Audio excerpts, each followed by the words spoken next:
Hello everyone, today in this video we will discuss how to fix black and white screen on Samsung Galaxy A57. Let's start the video. First of all, go to app library. Here click on settings app. Now in setting, scroll down and click on modes and routines. After click on modes and routines, click on sleep mode and turn off flow sleep mode. After turn off sleep mode, go back to home screen. You will see your problem is solved. But if it not solved, again click on settings app, scroll down to and click on accessibility. After click on accessibility, click on VN enhancement.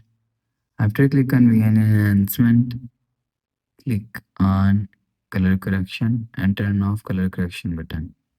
After turn off color correction button, you will see your problem is solved. After the process, go back to home screen.